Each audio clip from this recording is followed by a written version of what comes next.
not gonna lie, I was so excited to start this video. Back in August, when I started brainstorming ideas for this video series, everything came back to this one giant essay, which, as you can see from the title, I've called the Kingdom Essay. When I was first making parameters for how I would do these episodes, I envisioned they would all be about 4,500 words, shaping up to about 25 minutes, with Walter's essay being as long as it needed to take, and also this essay being as long as it needed to take. However, the shape of this essay has changed drastically over time, and as a result, it's actually going to be next week's episode that is as long as it needs to take, the one on Station 42. You see, these episodes are quite different than anything that I have done, and they are quite different than anything I have done in this series.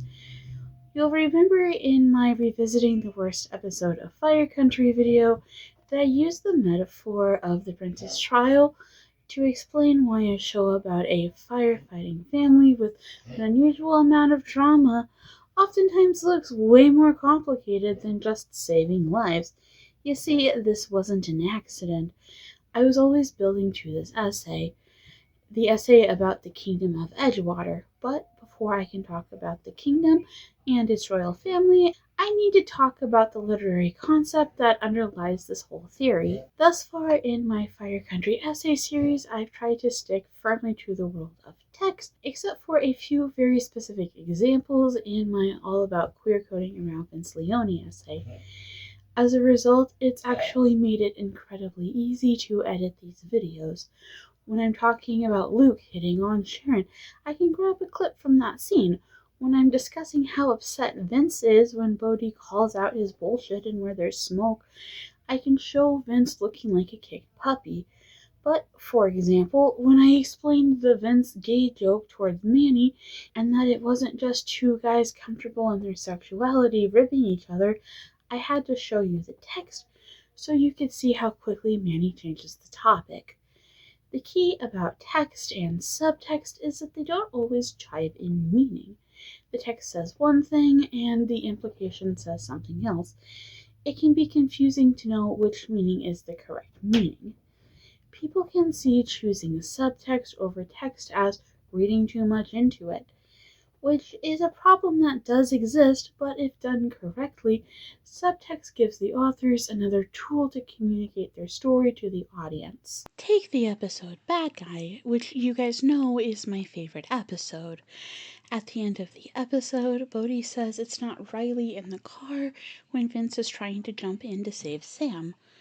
Within the context of the universe, yes, Sam is not literally Riley. However, look at the car and the people within the car. The brother was driving and the sister was in the passenger seat. The sister is an easy save and the brother is unconscious as the car hangs over the edge. Everyone is insistent that we get the sister out to prevent both lives from being lost, but it's Vince who says no, we're getting them both out. All episode, Vince is having flashbacks to the night Riley died, and his judgment is so impacted by his mental health, the kids spend the entire episode debating whether or not to pull him off the rescue before Eve eventually does. But wait a sec, we've been told for the last 7 episodes by Bodhi, and frankly a lot of people on the subreddit still to this day, that Vince would not have cared, or at least would not have had a mental health breakdown, if it had been Bodhi and not Riley who died. But his behavior shows that he's anxious about any decision that might cause one of his kids to live and the other to die. With that in mind, we can then understand that this line is not just Bodhi literally saying we're not existing in your flashback. It's an acknowledgement that Vince's behavior is fear of either of his kids dying, not just his daughter. The Fire Country subtext can be so accurate in what it's telling us that if you read the subtext correctly, it can change how you see the show. I think a very easy example of this for me comes in the Season 4 episode, Your Voice in My Head. During the A-plot, Jake is having memories of his dad while Bodhi plays second string.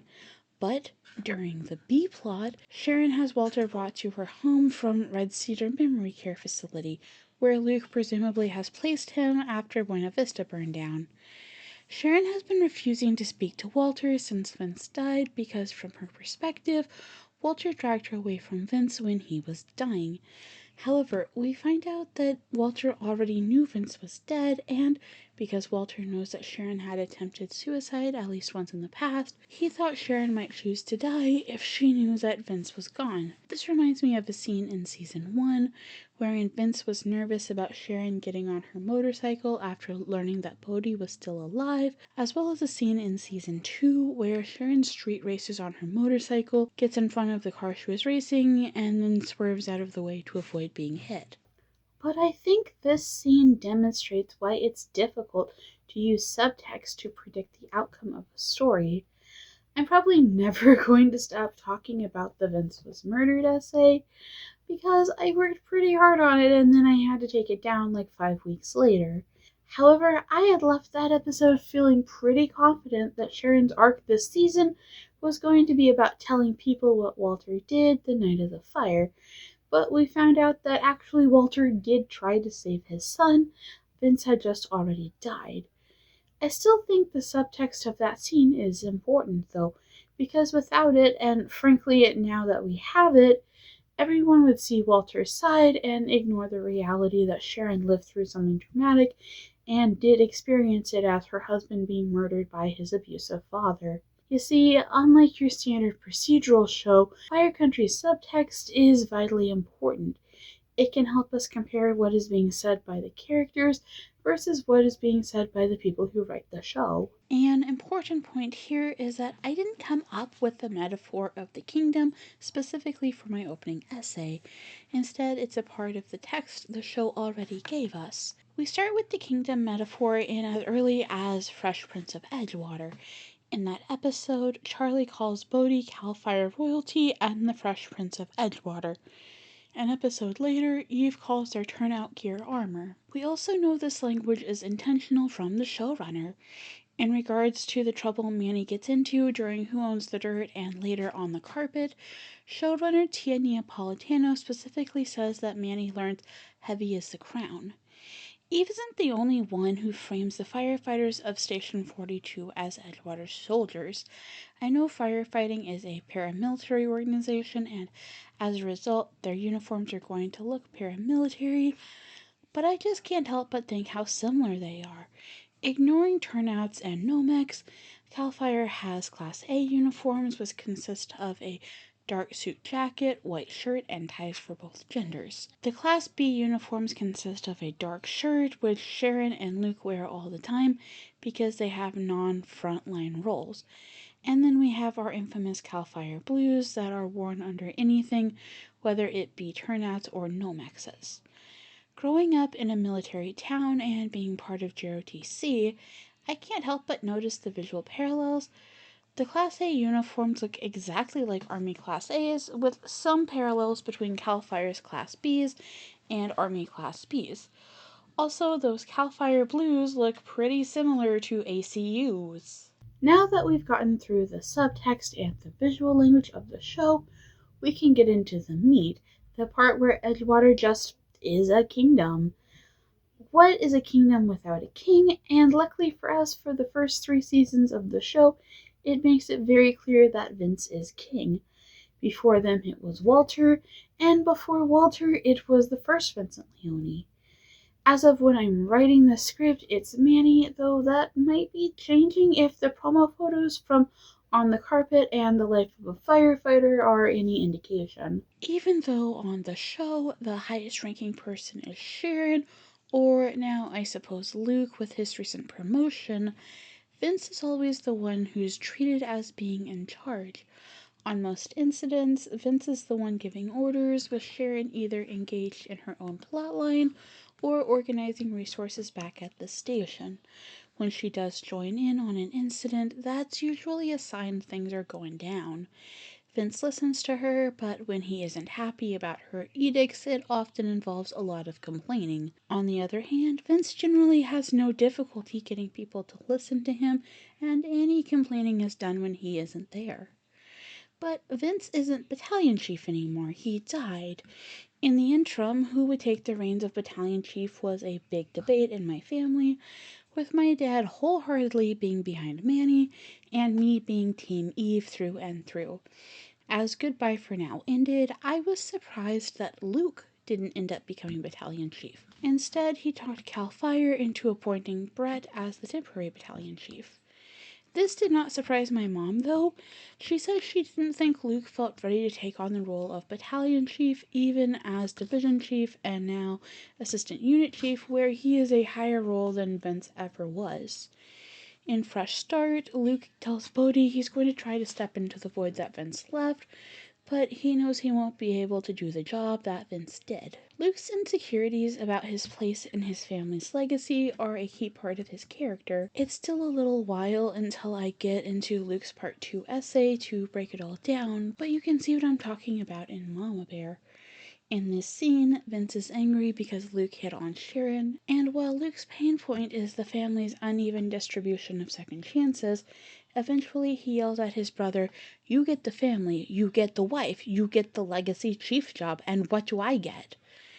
Later on in Season 3, he tells Bodhi that Bodhi's high school rival Drew didn't steal anything from him, even though Drew wrecked Bodhi's MCL, leading to his drug and crime problems. Since this is coming the night before Luke leaves for Japan, it's hard not to think this is a lesson that Luke recently learned to accept himself. Even though Luke clearly felt like who should be chief would be something that Walter would determine when he was closer to retiring, it really does seem like Vince was selected for that role from the moment he was born. He is literally named after the first Vincent Leone. He corrects Father Pascal when he calls him Vincent because Vincent was the first Chief Leone. The third Chief Leone is Vince. We have yet to get confirmation of when Vince became Battalion Chief of Station 42, though Walter implies in A Change in the Wind that Vince was still a probie when he became 42's captain, which would have put his total experience at less than 2 years before he became number 2 at the station.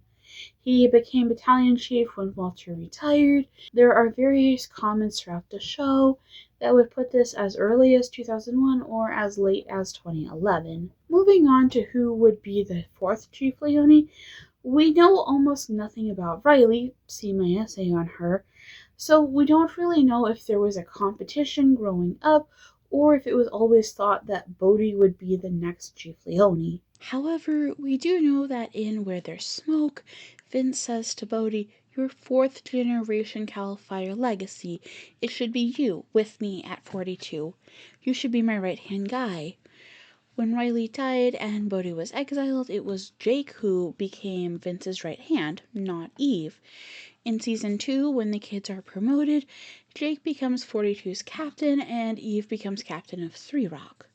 While Three Rock was an important part of Eve discovering herself, it doesn't understand why it's Jake taking the informal role of captain in Season 1, while Eve was being shunted into the role of paramedic.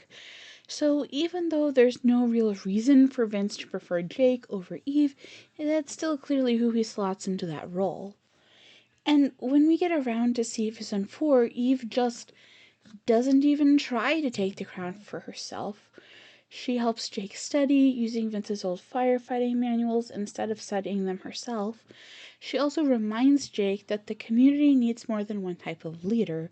And while I would definitely say that in some ways Eve is stepping into Vince's role as leader of the family, she doesn't try to rule for herself, no matter how much I yell at the screen that she should.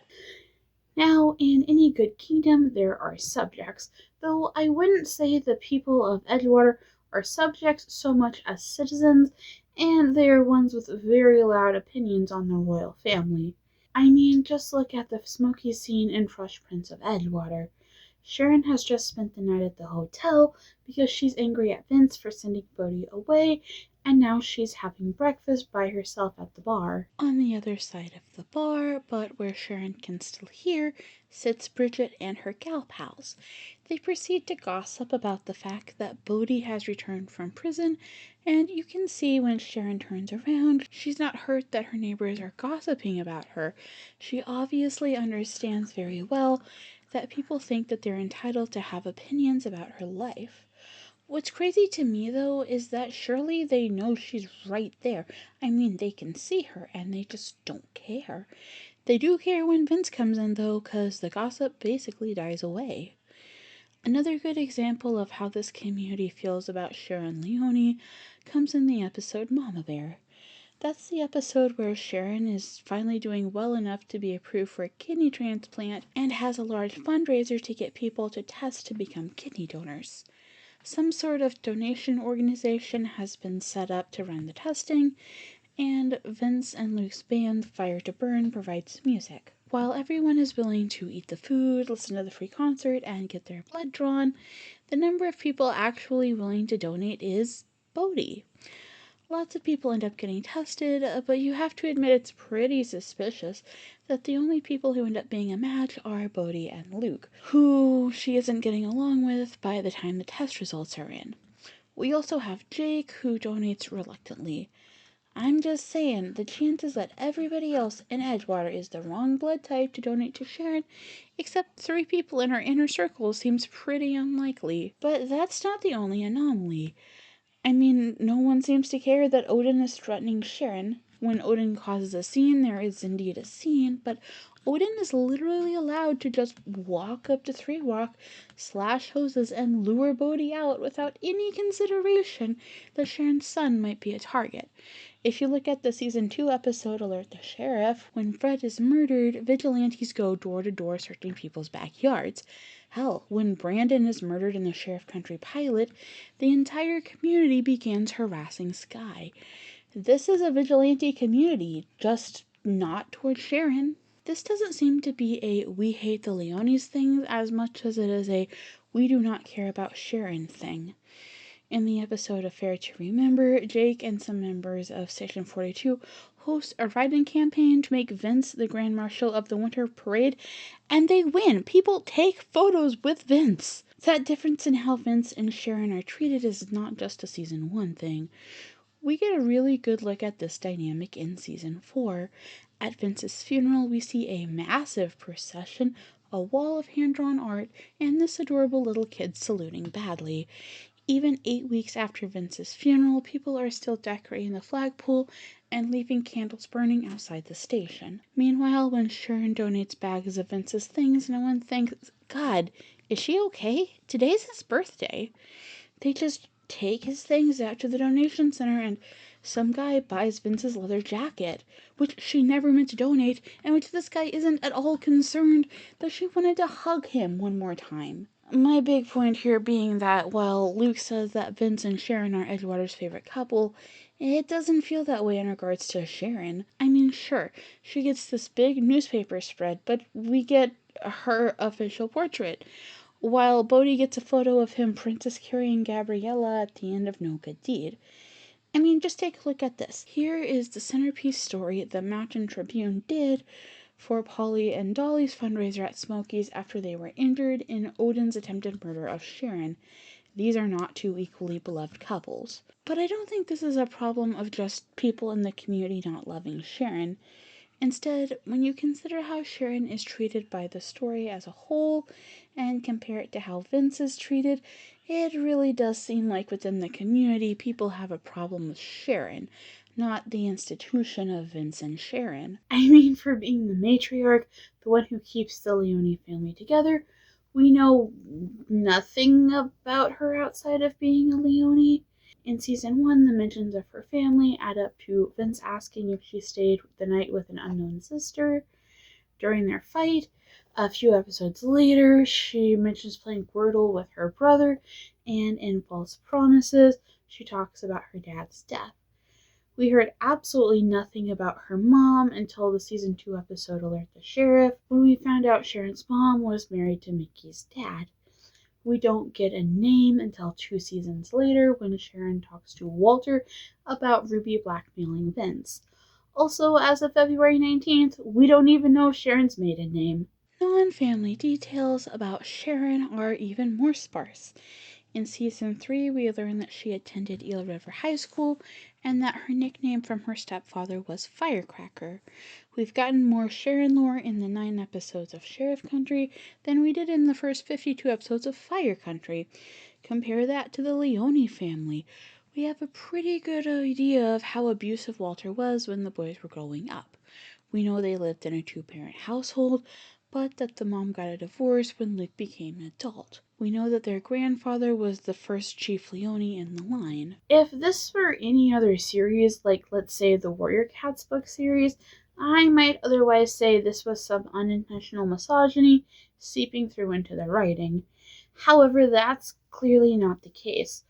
All we have to do is take a look inside Station 42 to see how our five main characters that aren't Vince or Sharon treat 1501's division chief, to see that there is a massive divide between the way the men of the story treat her versus the women. Throughout the entire series so far, Sharon has not just been the boss of Manny, Jake, and Bodhi, she's oftentimes several magnitudes of orders above them in the hierarchy. Nonetheless, we can see how each of the male characters in the show treat her authority like something they can ignore if they want to.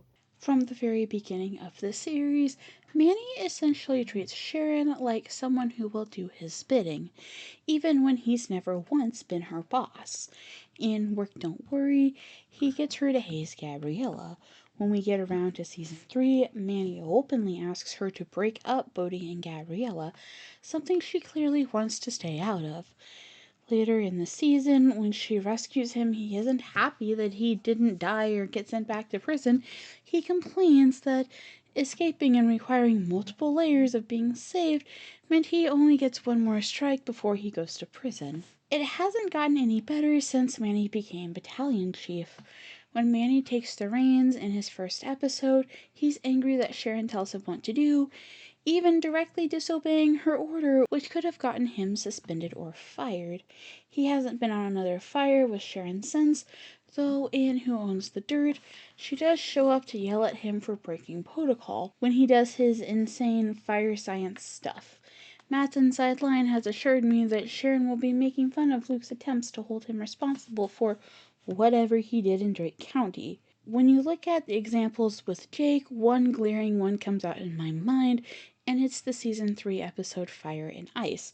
In that episode, Sharon explicitly tells Jake that they need to evacuate the mountain due to a fire taking place in the ski lift. Bodhi has an idea to put it out with snow cannons. Sharon says it's too dangerous, and Jake takes Bodhi and Audrey to put out the fire despite their objections about this being disobedience. When Jake gets back, he's surprised that he gets chewed out and suspended, and I'm like, dude, you did literally almost get 2 people killed. When it comes to Bodhi, I think my favorite example is actually in the season 4 episode Not Astray. While Sharon wanted nothing more than for Station 42 to prove to Brett that he was completely unneeded, when they fail to do that, he blames the station for Vince's death.